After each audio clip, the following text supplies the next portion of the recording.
योगी को घेरने की तैयारी या अखिलेश को पटकने का प्लान। इधर सपा की आप से बड़ी नजदीकियां, उधर राजभर ने चल दी चाल। ओपी राजभर की बेटी की शादी में नेताओं का तांता, माफिया ब्रजेश और धनंजय सिंह की मौजूदगी से नई अटकलों का जन्म। क्या पूर्वांचल में बन रहा नया गठजोड़? 2024 से पहले राजभर ने नहीं खोले पत्ते, लेकिन इशारों में बयां की राजनीतिक हकीकत। ओम प्रकाश राजभर की बेटी की शादी में जो सियासी हस्तियों का तांता लगा, उससे दो संदेश बाहर निकले। एक तो राजभर के सारे पत्ते अभी भी खुले हैं, और दूसरा वो अखिलेश पूरी तरह से दूर होते जा रही हैं। इस शादी में अखिलेश यादव के राजनीतिक पार्टनर जयंत चौधरी भी पहुंचे, लेकिन अखिलेश यादव नजर नहीं आए। बीजेपी के यूपी अध्यक्ष भूपेंद्र चौधरी, डिप्टी सीएम केशव प्रसाद मौर्य भी आशीर्वाद देने पहुंचे, लेकिन सबसे खास एंट्री दो लोगों की थी। एक माफिया ब्रजेश सिंह और दूसरे धनंजय सिंह। इन्हीं की फोटो ने अटकलों को बढ़ाया कि क्या पूर्वांचल में किसी नए गठजोड़ की सुगबुगाहट है। अगर यह गठजोड़ बन गया तो बीजेपी से ज्यादा मुश्किल अखिलेश यादव को होने वाली है, क्योंकि पिछले विधानसभा चुनाव में भले ही ओपी राजभर की सुभाषपा ने 6 सीटें जीती हों, लेकिन गाजीपुर, मऊ और आजमगढ़ में उन्होंने बीजेपी का विजय रथ रोक दिया था। इसके अलावा धनंजय सिंह की जौनपुर और उसके आसपास के इलाकों में बढ़िया पकड़ है, जबकि ब्रजेश सिंह का वाराणसी और चंदौली में रसूख है। मतलब ओपी राजभर एक छोटा लेकिन कारगर गठजोड़ बनाने की कोशिश कर रहे हैं, जो लोकसभा की करीब 5 से 7 सीटों पर प्रभावी हो सकता है।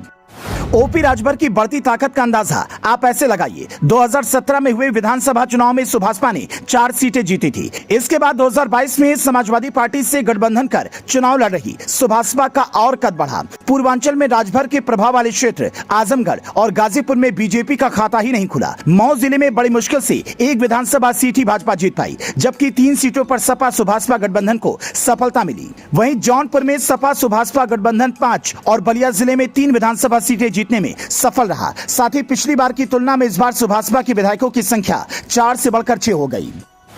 यही वजह है कि राजभर की बढ़ती ताकत का एहसास भाजपा को भी है। वैसे भी लोकसभा चुनाव के पहले भाजपा का सबसे ज्यादा फोकस पूर्वांचल पर है, क्योंकि पूर्वांचल की कई सीटें ऐसी हैं जहां 2019 में प्रधानमंत्री नरेंद्र मोदी की सभा के बावजूद भाजपा के लिए जीतना मुश्किल भरा रहा। इनमें जौनपुर, घोसी, लालगंज, गाजीपुर, अंबेडकर नगर, सलेमपुर, आजमगढ़, बलिया सीटें शामिल हैं। वैसे भी ये सीटें भाजपा के लिए हमेशा से बेहद मुश्किल सीटों में शुमार रही हैं। ओम प्रकाश राजभर का इन सीटों पर खासा प्रभाव है। राजभर समाज के वोटर घोसी, गाजीपुर, लालगंज और सलेमपुर में निर्णायक भूमिका में हैं।